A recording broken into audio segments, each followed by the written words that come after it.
రైట్కి అది కీలకమైన వార్త. మనకి నిన్న సింగరేణిలో శ్రీలోలికే సింగరేణిలో 41 మంది శాశ్వత ఉద్యోగులు 30,000 మంది కాంట్రాక్ట్ ఉద్యోగులకు డబుల్ బోనాంజా ఇచ్చారండి.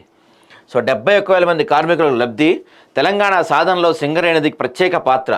బొగ్గు ఉత్పత్తిని ఆపి ఆనాటి ప్రభుత్వంపై ఒత్తిడి. బోనస్ ప్రకటన సందర్భంగా సీఎం వెల్లడి. దీపావళికి మరో బోనస్ ఉండబోతుందని చెప్తున్నారు. ఇక్కడ చాలా కీలకమైన అంశం ఏంటంటే ఈ పాపం కాంట్రాక్ట్ ఎంప్లాయీస్కి తీవ్ర నష్టం జరగబోతుందంట కదా. ఇక్కడ వాళ్ళు రాత్రి నిన్న గొల్లుమంటున్నారు, అదేంటి అట్లెట్లా మాకు అంత తగ్గించి ఎలా ఇస్తారు అని. సో సింగరేణి కార్మికులకు దసరా బోనస్గా 819 కోట్లను ఇవ్వనట్లు ముఖ్యమంత్రి రేవంత్ రెడ్డి చెప్పారు. సోమవారం సచివాలయంలో ఏర్పాటు చేసిన సింగరేణి లాభాల వాటా ప్రకటన కార్యక్రమాన్ని మాట్లాడారు. సింగరేణిని లాభాల వాటా నడిపించేందుకు కార్మికులు ఎంతో కృషి చేస్తున్నారు. అందుకే లాభాల్లో వారికి వాటాలు పంచి ప్రోత్సహిస్తున్నాం.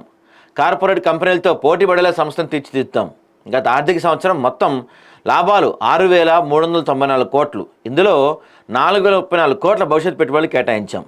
నికర లాభాలు 2,360 కోట్లు రాగా ఇందులో 819 కోట్లు అంటే 34% ఉద్యోగులకు కార్మికులకు బోనస్గా ఇవ్వబోతుందని నిర్ణయించాం.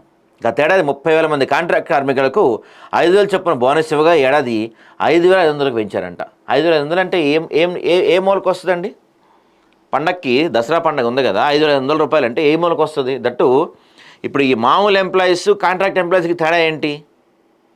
పర్మనెంట్ ఎంప్లాయీస్ 8 గంటలు పనిచేస్తుంటే కాంట్రాక్ట్ ఎంప్లాయీస్ 2 గంటలే పనిచేస్తున్నారా? కొంత పనే చేస్తున్నారా? మరి వీళ్ళకేంటి?